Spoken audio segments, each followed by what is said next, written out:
गायक अभिजीत के विवादित ट्वीट पर बढ़ा विवाद। सोनू निगम ने समर्थन में किया, ट्विटर अकाउंट्स को छोड़ा। सोनू ने अकाउंट छोड़ने से पहले किए 14 ट्वीट्स। कहा अभिजीत के साथ हुआ गलत, इसीलिए छोड़ रहा हूं ट्विटर। लिखा कुछ लोग गद्दारों के इतिहास से कुछ नहीं सीखना चाहते। जेएनयू छात्रा शैला राशिद ने ट्विटर पर अभद्र टिप्पणी को लेकर गायक अभिजीत भट्टाचार्य के खिलाफ हुई थी शिकायत। अभिजीत का ट्विटर अकाउंट किया गया था सस्पेंड। अभिजीत के खिलाफ मिले समर्थन पर शैला ने ट्वीट कर जताया आभार। अभिजीत के आपत्तिजनक ट्वीट को डिलीट करने की दी जानकारी। अभिजीत पर आरोप लगाने वाली शैला राशिद ने खुद भी बीजेपी नेताओं पर की थी आपत्तिजनक टिप्पणी। सेक्स रैकेट से जुड़े होने और आईएसआई के लिए जासूसी करने का लगाया था आरोप।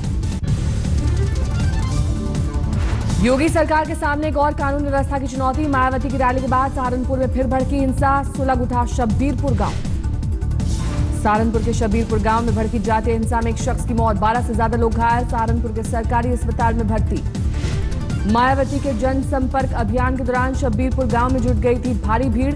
कई घरों में घुसकर की गई आगजनी, जलाए गए बिठूड़े। बाद में चंदपुर और अम्भेटा चांद में भी हिंसक झड़प। सहारनपुर मामले को लेकर गंभीर प्रशासन। सीएम के निर्देश पर गृह सचिव, एडीजी, आईजी, एसटीएफ और डीआईजी ने स्थानीय अधिकारियों के साथ की हालातों पर चर्चा। सहारनपुर में एक्शन में आई पुलिस, 24 लोगों की गिरफ्तारी, 3 एफआईआर दर्ज। सहारनपुर प्रकरण में राज्य सरकार ने मृतक आशीष के परिजनों को 15 लाख देने का किया ऐलान। घायलों को 50-50 हजार रुपए आर्थिक मदद। यूपी के सहारनपुर में पहले भड़की हिंसा पर मायावती ने चला था दलित दांव। मायावती की रैली पर भी उठ रहे हैं सवाल, लेकिन मायावती ने बीजेपी पर जमकर साधा निशाना। पूरे तौर से बीजेपी की सरकार उत्तर प्रदेश में ये जातिवादी सरकार है। नौशेरा में भारत के ऑपरेशन के बाद खिसियाया पाकिस्तान। भारत पर कार्रवाई का दिखाया फर्जी वीडियो। नौशेरा में सेक्टर पाकिस्तानी बंकरों में बड़े हमले की रची जा रही थी साजिश। खुफिया सूत्रों की खबर मिलने के बाद सेना ने की कार्रवाई। कल पाकिस्तान के खिलाफ सेना ने किया था सर्जिकल स्ट्राइक पार्ट 2। नौशेरा में पाकिस्तानी बंकरों को किया तबाह। सेना ने जारी किया 9 मई की कार्रवाई का वीडियो। 30 सेकंड की साजिश के पाकिस्तान के 10 अड्डे नेस्तनाबूद। एलओसी पर जारी है पाकिस्तान को भारतीय फौज का जवाब। 20 और 21 मई को नौगाम में भी बरसे गोले और रॉकेट लॉन्चर। रक्षा मंत्री अरुण जेटली ने थपथपाई सेना की पीठ। कहा घुसपैठ और आतंक को रोकने के लिए उठाए जा रहे हैं जरूरी कदम। फौज की कार्रवाई के बाद सरकार ने विपक्ष पर साधा निशाना। कहा अब उन्हें मिल गया होगा सबूत। हमको एविडेंस चाहिए। Now evidence is there very much, let them see that evidence also. The opposition should give up its negative mind. भारतीय सेना की कार्रवाई पर शहीद प्रेम सागर के परिजनों ने जताई खुशी। कहा जरूरी है पाकिस्तान से बदला लेना। सेना की कार्रवाई पर लोगों ने जताई खुशी। देश के कई शहरों में मनाया गया जश्न। पाकिस्तान का फिर वही बेशर्म बयान। नौशेरा में भारतीय फौज की कार्रवाई से साफ इनकार। सेना से सम्मानित होने के बाद पहली बार मेजर गोगोई ने बताई पूरी कहानी। जीप से पत्थरबाज को बांधना था बेहद जरूरी। मैंने अपने ट्रूप्स को बताया कि इसको आगे में बैठा के बांध दो ताकि हम यहाँ पे निकालने का शायद रास्ता मिल सके। तो इसी दौरान जैसे हमने उसको बैठाया, सुरक्षा बलों के घेरे से भाग निकला लश्कर का टॉप कमांडर अबू दुजाना। पुलवामा के गांव में की गई थी घेराबंदी। दुजाना को पकड़ने को कल से हो रही थी पुरजोर कोशिश, लेकिन सुरक्षा बलों को फिर गच्चा दे गया लश्कर कमांडर। सूत्रों के मुताबिक इलाके में गोलीबारी की सुनी गई आवाज। ऑपरेशन में जुटे सुरक्षा बलों पर ग्रामीणों ने किया पथराव। जम्मू कश्मीर पुलिस का बड़ा दावा। आईजी बोले उत्तरी कश्मीर में 90 से ज्यादा आतंकी सक्रिय। आतंकी हमले के अलर्ट के बीच 29 जून से शुरू हो रही अमरनाथ यात्रा। गृह मंत्रालय में समीक्षा बैठक। पत्थरबाजों का भी डर।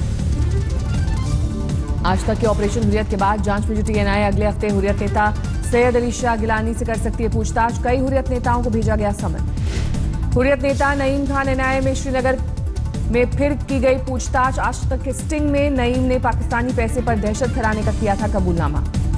कश्मीर में पाकिस्तानी पैसे पर हुर्रियत की नापाक साजिश के खुलासे के बाद एनआईए ने 13 आरोपियों पर कसा शिकंजा। इन आरोपियों पर पत्थरबाजी और स्कूलों में आगजनी का है आरोप। एनआईए अलगाववादियों और हुर्रियत नेताओं की बेनामी संपत्ति की भी करेगी जांच।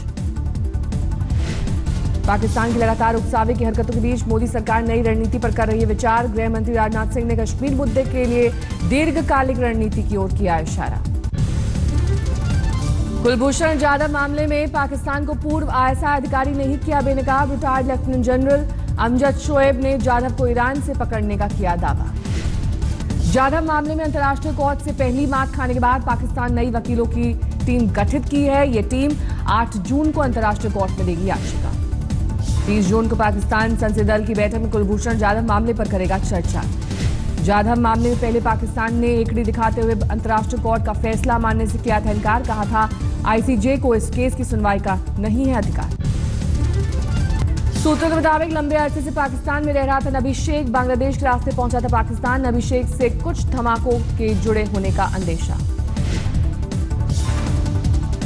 राजस्थान के भरतपुर में एक बार फिर आरक्षण की सुलगी आग। गुर्जर समाज ने सरकार को दिया 10 दिन का अल्टीमेटम। गुर्जर आरक्षण संघर्ष समिति के अध्यक्ष किरोड़ी सिंह बैंसला ने दी धमकी। जल्द फैसला नहीं होने पर फिर शुरू होगा आंदोलन। दिल्ली में एक महिला पर तांत्रिक प्रेमी के साथ मिलकर पति का कत्ल करने का लगा आरोप। पुलिस ने महिला को किया गिरफ्तार, प्रेमी फरार। दिल्ली में पुलिस को एक बंद कार में मिली लाश। कार में चलते एसी से दम घुटने का अंदेशा। पुलिस कर रही है जांच। दिल्ली के लुटेरे ने बंदूक की नोक पर लूटी कार। सीसीटीवी में कैद हुई तस्वीर। दिल्ली के रणहौला इलाके में इलेक्ट्रॉनिक शोरूम में 7 लाख की मोबाइल चोरी। स्कूटर सवार चोरों ने 12 मिनट में वारदात को दिया अंजाम। झांसी पुलिस ने 3 छात्र लुटेरों को पकड़ा। सोने के लूटे आभूषण और हथियार बरामद। यूपी के बांदा में एक मनचली की छेड़खानी से परेशान छात्रा ने की खुदकुशी। शिकायत पर भी पुलिस नहीं कर रही थी कार्रवाई। बिहार के बेगूसराय में बेखौफ अपराधियों ने एक पेट्रोल पंप पर लूट के दौरान मैनेजर की गोली मारकर की हत्या। 1.5 लाख कैश लेकर हुए फरार। फरीदाबाद में 3 दोस्तों ने मिलकर एक शख्स की हत्या की। घर में छिपाया था शव। पुलिस ने 2 आरोपियों को किया गिरफ्तार। बिहार के वैशाली में छेड़छाड़ से परेशान एक लड़की ने फांसी लगाकर आत्महत्या की। थाने में दर्ज कराई थी रिपोर्ट, लेकिन आरोपियों पर नहीं हुई थी कार्रवाई। यूपी के बरेली में थाने में फटा बम। देसी बम फटने से 2 पुलिस वाले जख्मी। छापे में बरामद 6 देसी बम। थाने में रखे होने से हुआ हादसा। इंदौर पुलिस ने एक नकली दवा फैक्ट्री का किया भंडाफोड़। आयुर्वेदिक दवा फैक्ट्री का दावा कर अवैध तौर पर बनाई जा रही थी एलोपैथिक दवाएं। नकली दवा फैक्ट्री पर छापेमारी के बाद मैनेजर गिरफ्तार, मालिक हुआ फरार। महाराष्ट्र के गढ़चिरौली पुलिस ने तलाशी के दौरान 3 लोगों को किया गिरफ्तार। 75 लाख कैश और नक्सली पर्चे बरामद। बुल्ढाना में महिला मोर्चा ने देशी शराब की दुकान पर बोला धावा, की तोड़फोड़। असम में ब्रह्मपुत्र नदी पर बना देश का सबसे लंबा पुल 26 मई को जनता के लिए खोला जाएगा। उत्तराखंड के गोपेश्वर में हैरतअंगेज हादसा। नशे में एक शख्स ने कार ड्राइव करते हुए पहले खड़ी कार को मारी टक्कर, कई लोगों को किया घायल। बाराबंकी में स्टेशन से अगवा लड़की निर्वस्त्र और बदहवास हालत में मिली। शराब पिलाकर गैंग रेप किए जाने की आशंका। यूपी के बहराइच में जिला अस्पताल में मरीज की मौत से हंगामा।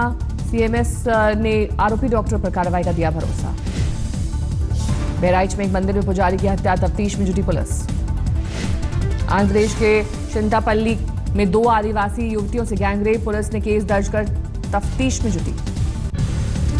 मुंबई के मलाड में खिलौने की फैक्ट्री में लगी आग, लाखों का हुआ नुकसान।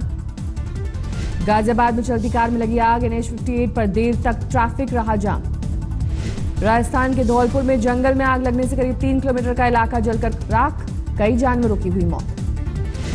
हैदराबाद में गर्मी का सितम जारी, पारा 42 के पार। हैदराबाद पुलिस ने गर्मी से बेहाल लोगों को बांटी ठंडी जैकेट। बिहार के आरा में अचानक आई आंधी बारिश से 4 लोगों की मौत, घर की दीवार ढहने से हुआ हादसा।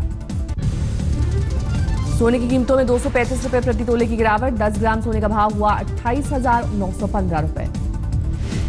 चांदी की कीमतों में 315 रुपए प्रति किलो की बढ़ोतरी। 1 किलो चांदी की कीमत हुई 39,815 रुपए। 205 अंकों की गिरावट के साथ 30,365 पर बंद हुआ सेंसेक्स। निफ्टी भी 52 पॉइंट्स गंवाकर 9,386 पर बंद। इफ्को और बैंक ऑफ बड़ौदा की अनोखी पहल, किसानों के लिए 2,500 रुपए एडवांस लिमिट वाला ज्वाइंट डेबिट कार्ड। 2,500 रुपए तक की खेती बाड़ी के सामान की खरीद पर किसानों को 1 महीने तक नहीं लगेगा कोई ब्याज। मंगलवार को दिल्ली में हुई योजना की शुरुआत। फिल्म अभिनेता संजय दत्त एक बार फिर बनेंगे खलनायक। दिग्मांशु धूलिया की फिल्म साहबीरी और गैंगस्टर पार्ट 3 में निभाएंगे विलन का रोल। अभी भूमि की शूटिंग में है व्यस्त। कैंसर के इलाज के बाद अभिनेत्री मनीषा कोइराला बॉलीवुड में कर रही कमबैक। फिल्म डियर माया में है मनीषा की दमदार भूमिका। फिल्म अभिनेता शाहरुख खान की लाडली बेटी सुहाना को पापा के प्रशंसकों ने ट्विटर पर जमकर दी बधाई। शाहरुख ने प्रशंसकों से बधाई संदेश सुहाना तक पहुंचाने का किया वादा। अभिनेत्री दीपिका पादुकोण और ऐश्वर्या राय के बाद कांस में सोनम कपूर के कॉस्ट्यूम से मचाई धूम। सोनम रेड कार्पेट पर तरह तरह के डिजाइनर कपड़ों में आई नजर। सनी देओल के बेटे करण देओल को बॉलीवुड में डेब्यू से पहले शाहरुख सलमान का मिला आशीर्वाद। कान से ट्वीट कर दी बधाई। फिल्म पल पल दिल के पास से करण की हो रही है एंट्री।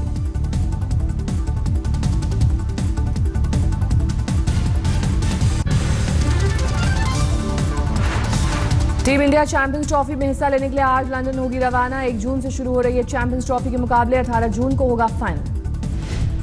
चैंपियंस ट्रॉफी में 4 जून को होगा महामुकाबला। टूर्नामेंट में टीम इंडिया के पहले ही मुकाबले में पाकिस्तान से होगी टक्कर। विराट कोहली की अगुवाई में टीम इंडिया का बल्लेबाजी क्रम बेहद मजबूत। शिखर धवन, अजिंक्य रहाणे, रोहित शर्मा, महेंद्र सिंह धोनी और युवराज सिंह के कंधे पर होगा बड़े स्कोर का दबाव। टीम इंडिया की ओर से भुवनेश्वर कुमार, मोहम्मद शमी, उमेश यादव और जसप्रीत बुमराह संभालेंगे पेस बैटरी की कमान। अश्विन जडेजा कसेंगे फिरकी का फंदा। चैंपियंस ट्रॉफी में रवानगी से पहले पाकिस्तान टीम को लगा झटका। बल्लेबाज उमर अकमल हुए अनफिट। हारिस सोहेल को टीम में मिली जगह।